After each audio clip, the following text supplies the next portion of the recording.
वही कार्यक्रम संसदीय क्षेत्र स्तर पर संसद सांसद खेलकूद प्रतियोगिता में बदल जाएगी। इसके पीछे खेल व्यक्ति को स्वस्थ रखने का एक माध्यम है। टीम भावना के साथ कैसे हम परिणाम दे सकते हैं, ये गांव में होने वाले कार्यक्रम इसके उदाहरण होते हैं। गांव में रामलीला, इस समय सब जगह रामलीला का आयोजन हो रहे होंगे। क्या सरकार सपोर्ट करती है क्या? उसमें नहीं। गांव के लोग मिल करके आपस में कमेटी बनाते हैं, चंदा इकट्ठा करते हैं। गांव में ही कोई हनुमान बन जाता है, कोई राम बन जाता है, कोई सीता बन जाता है, कोई रावण बन जाता है, कोई बाली बन जाता है, कोई सुग्रीव बन जाता है, और सभी गांव के लोग मिलकर के अभ्यास करते हैं और बहुत अच्छी रामलीला का मंचन हो जाता है। पूरा गांव एकजुट होकर के कोई आयोजन कर सकता है। इसका उदाहरण भी प्रस्तुत कर देता है वह गांव अन्य गांवों के सामने। ऐसे ही खेलकूद की प्रतियोगिता के आयोजन को आगे बढ़ाने के पीछे स्वस्थ रहने के साथ साथ आपस में मिलकर के हम गांव के विकास में योगदान दे सकते हैं, इसका भी भाव पैदा करता है। एक स्वस्थ प्रतिस्पर्धा, जीवन में अगर स्वस्थ प्रतिस्पर्धा नहीं तो व्यक्ति या समाज कभी विकास नहीं कर सकता। एक स्वस्थ प्रतिस्पर्धा का भाव भी हमारे बीच में आए कि हम स्वस्थ प्रतिस्पर्धा के माध्यम से इसे प्राप्त करेंगे। इस दृष्टि से यह प्रतियोगिता आवश्यक है और इसी के लिए प्रधानमंत्री जी ने, जब मोदी जी प्रधानमंत्री बने तो उन्होंने खेलो इंडिया खेलो के माध्यम से इस कार्यक्रम को आगे बढ़ाया। फिट इंडिया मूवमेंट, सांसद खेलकूद प्रतियोगिता, अब विधायक खेलकूद प्रतियोगिता भी इसके साथ जुड़ गई है। अनेक प्रकार की प्रतिस्पर्धाएं हो रही हैं। बहुत सारी जगह प्रारंभ भी हो चुका है, बहुत सारी जगह रजिस्ट्रेशन चल रहे हैं। सैकड़ों और हजारों नौजवानों को एक जनपद में मंच मिल जाता है खेलने का।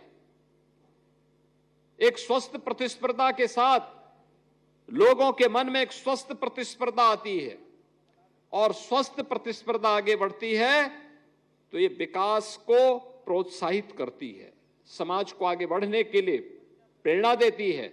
और ये खेलकूद की प्रतियोगिता और स्पोर्ट्स किट उसमें सहयोगी बन सकते हैं। इस दृष्टि से आज का एक कार्यक्रम अत्यंत महत्वपूर्ण है। मेरा युवक मंगल दल और महिला मंगल दलों से यह भी कहना है, आपका काम केवल सरकार से लेकर के संवाद लेकर के स्पोर्ट्स किट प्राप्त करने तक सीमित नहीं होना चाहिए। खेलकूद की प्रतियोगिता के साथ साथ गांव-गांव में हमारी जो लोक कथाएं हैं, लोक गाथाएं हैं, लोक गायन है, लोक परंपरा है, इसके भी आयोजन होने चाहिए। लेखन, और अभी आपने देखा होगा यूथ पार्लियामेंट में उत्तर प्रदेश के युवाओं को कहानी लेखन में, कविता लेखन में और अन्य प्रतिस्पर्धाओं में प्रथम स्थान प्राप्त हुआ। अभी आपने देखा होगा मंच पे हमने उन्हें सम्मानित किया। लोक गायन, इसके पीछे केवल लोक कथा नहीं होती, इसके पीछे छुपा होता है हमारा इतिहास, हमारी परंपरा, हमारे पूर्वजों की गाथा। अपने पूर्वजों की गाथा को पुनर्जीवित करना और उसको मंचन देना, यह भी एक प्रारंभ होना चाहिए। गांव-गांव में इस प्रकार के कार्यक्रम, सांस्कृतिक कार्यक्रम, जैसे खेलकूद की प्रतियोगिता को हम कार्यक्रम बनाएं तो इसमें स्वस्थ रहने का भी अभ्यास है और साथ साथ मनोरंजन भी है। अब गांव में ही अगर आपने खेलकूद की प्रतियोगिता का आयोजन किया, मैं सोनभद्र में गया था, सोनभद्र में मैं देख रहा था, उन्होंने खेलकूद की प्रतियोगिता के साथ वहां पर उन्होंने बुजुर्गों के बीच में रस्साकस्सी का भी एक रखा था आयोजन। आप अनुमान करिए कितना मनोरंजक था और सभी लोगों ने खुशी खुशी उसमें भाग ले रहे थे। बहुत मनोरंजन, यानी इतना लोगों ने उसको तालियां बजाई उस प्रकार के कार्यक्रम के लिए। और मुझे भी देख के अच्छा लग रहा था कि हर तबके का व्यक्ति इन आयोजनों में भागीदार बन रहा है। सांस्कृतिक कार्यक्रम हो रहे थे, योग की प्रतियोगिता हो रही थी, गायन के कार्यक्रम हो रहे थे, नाटक मंचन के कार्यक्रम हो रहे थे। ये सभी हमारी कला की अलग अलग विधाएं हैं।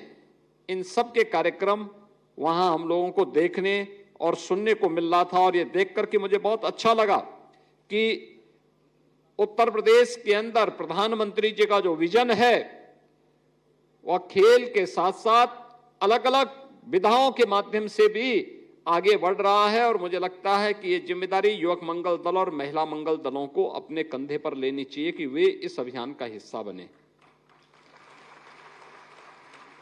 वर्तमान में उत्तर प्रदेश सरकार का महिला सुरक्षा, सम्मान और स्वावलंबन को लेकर के मिशन शक्ति का 5वां चरण चल रहा है।